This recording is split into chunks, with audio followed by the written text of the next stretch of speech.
Assalamualaikum warahmatullahi wabarakatuh. Good morning, my dearest classmate and tutor.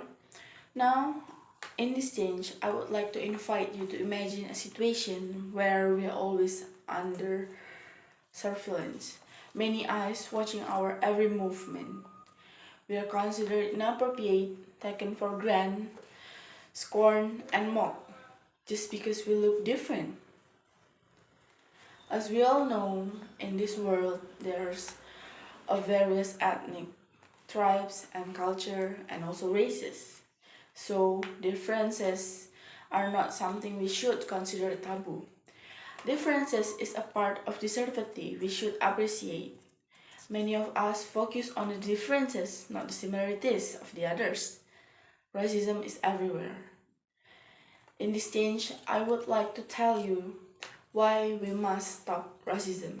Now, let's move to the next part. First, I want to mention that discrimination plagues many people around the world. It can make their life worse, full of pain and struggle.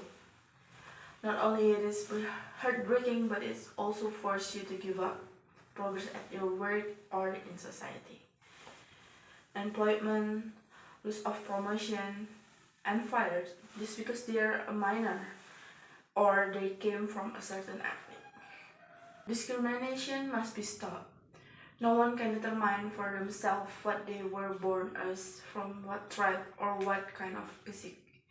Therefore, discrimination must be stopped.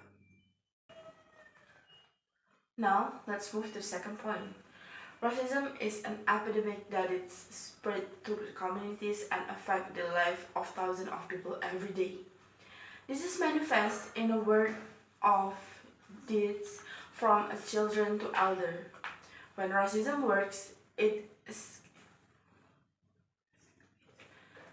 the racism works, it escalates into violence and can turn life upside down. The victim of the racism can also feel ongoing trauma, so that it can affect their life. According to Amnesty, as many as 30 out of a million black people have been killed by gun in the US.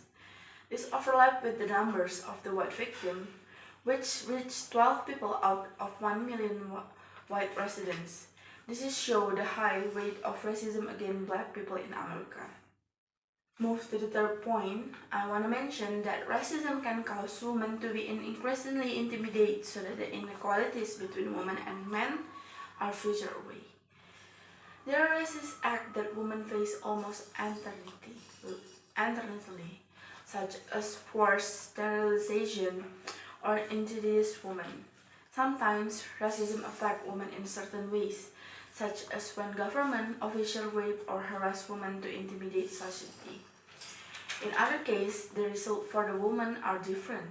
For the example, rape leads to unwanted pregnancy and exclusion. Rape sometimes used as a tool for a torture and intimidation against certain race. For the example, during May 1998 riot, racial prejudice was suspected of raping hundreds of Chinese women in various parts of Indonesia before President Habibie recommended the creation of the National Commission for the Women, or Komnas Perempuan. According to Komnas Perempuan, sexual assault record during the May 1998 incident, some group of the Indonesia military are suspended of committing this crime. Now I'd like to bring this presentation to a close with a conclusion why we have to stop racism. Racism can lead to a various problems such as injustice, mental health disorder of victim, feeling of threatened, inequalities, and much more.